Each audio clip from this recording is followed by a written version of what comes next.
তো Redmi Note 13 সিরিজের আরও একটি 5G স্মার্টফোন চায়নাতে লঞ্চ করা হয়েছে। ফোনটির নাম হচ্ছে Redmi Note 13R Pro 5G। এই ফোনের হাইলাইট ফিচার হচ্ছে powerful processor, 108 megapixel primary camera এবং 12GB র্যাম ভেরিয়েন্ট। সো এই ভিডিওতে জানাবো এই ফোনের কমপ্লিট স্পেসিফিকেশন, কী প্রাইসে চায়নাতে লঞ্চ হয়েছে, সেই সঙ্গে বাংলাদেশে এই ফোন আসবে কিনা, এই সব কিছু নিয়ে কথা বলবো আজকের ভিডিওতে। তো আর কথা না বাড়িয়ে চলুন ভিডিওটি শুরু করা যাক। ডিজাইন অ্যান্ড বিল্ড কোয়ালিটি নিয়ে বললে রিয়ার প্যানেলটি দেখতে অনেকটা ভিভো Y100 এর মতো দেখতে। বক্সি ডিজাইন, এর সাইড পেনটি প্লাস্টিকের এবং রিয়ার প্যানেলটি সম্ভবত গ্লাসের তৈরি। 7.7 মিলিমিটার হলো এর থিকনেস এবং ওয়েট মাত্র 175 গ্রামের মতো। সো স্লিম এবং হালকা বোঝা যাচ্ছে। ভালো বিষয় হলো এই ফোনটি IP54 ডাস্ট এবং ফ্লাশ প্রুফ, সুতরাং হালকা পাতলা পানি থেকে ফোনটি সার্ভাইভ করতে পারবে। ব্ল্যাক, ব্লু এবং গোল্ড এই তিনটি কালারের কম্বিনেশনে ফোনটি পাওয়া যাবে। ফোনের রাইট সাইডে আছে ভলিউম রকার ও পাওয়ার অন অফ বাটন, নিচের দিকে আছে মাইক্রোফোন, USB Type-C পোর্ট ও স্পিকার গ্রিল। বাম পাশে আছে সিম ট্রে এবং উপরের দিকে আছে secondary noise cancelling mic, IR blaster এবং অডিও জ্যাক। তো ডিসপ্লে ব্যাপারে বলতে গেলে এটি 6.6 ইঞ্চির full HD plus OLED 120Hz refresh যুক্ত একটি ডিসপ্লে। সেন্টার কনসোল ডিজাইনের সাথে সাথে চিন এবং বেজেল খুবই পাতলা করা হয়েছে।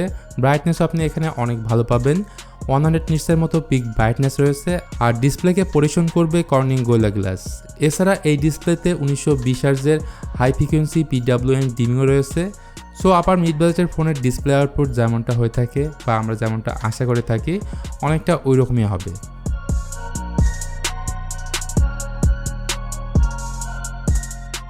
পারফরমেন্সের কথা যদি আসি, এখানে মিড রেঞ্জের একটি প্রসেসরকে ব্যবহার করা হয়েছে, সেটা হচ্ছে MediaTek Dimensity 6080। এটি 6 নানোমিটারের উপর বেস। র্যাম ম্যানেজমেন্ট হিসেবে এই ফোন একটি মাত্র ভেরিয়েন্টের সাথে লঞ্চ হয়েছে, 12GB র্যাম এবং 256GB স্টোরেজ, যেখানে র্যাম টাইপ থাকছে LPDDR4X এবং স্টোরেজ টাইপ থাকছে UFS 2.2। এর পাশাপাশি সফটওয়্যার হিসেবে আপনারা এই ফোনে পাবেন Android 13 এবং রান করবে MIUI 14 এর সাথে। রেডমির এই ফোনে ব্যাটারি নিয়ে যদি বলি, এতে ম্যাসিভ 5000 mAh ব্যাটারি থাকছে, যেটা এই ফোনের জন্য আমি মনে করি যথেষ্ট। সাথে থাকছে 33 ওয়াটের সুপার ফাস্ট চার্জার। ক্যামেরা হচ্ছে এই ফোনের আরও একটি বড় স্ট্রং পয়েন্ট। ইয়ারে থাকছে টোটাল 2টি ক্যামেরা। প্রাইমারি ক্যামেরাটি অবশ্যই 108 মেগাপিক্সেলের এবং সেকেন্ড যে ক্যামেরাটি রয়েছে সেটা হচ্ছে 2 মেগাপিক্সেলের ডেপথ সেন্সর। আর ফ্রন্টে পাঁচলের মধ্যে থাকছে 16 মেগাপিক্সেলের সেলফি ক্যামেরা। তো ক্যামেরা তো ভালোই মনে হচ্ছে। এখন জানাবো এই ফোনের প্রাইসের ব্যাপারে। এই ফোন চায়নাতে লঞ্চ হয়েছে 1999 ইউয়ান অর্থাৎ $280, যেটা বাংলা টাকায় কনভার্ট করলে দাঁড়ায় প্রায় 30,000 টাকা। তবে বাংলাদেশের মার্কেটে এই ফোনটি আসলে দাম আরও কিছুটা বাড়বে, এটা অবশ্যই মাথায় রাখবেন।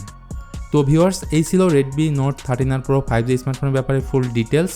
আশা করি ভিডিওটি আপনাদের কাছে একটু হলেও উপকারে আসবে। ভিডিওটি ভালো লাগলে please hit the like button, share করতে পারেন আপনার বন্ধুদের সাথে। তো আজকের মতো আমি মিথুন এখানেই বিদায় নিচ্ছি।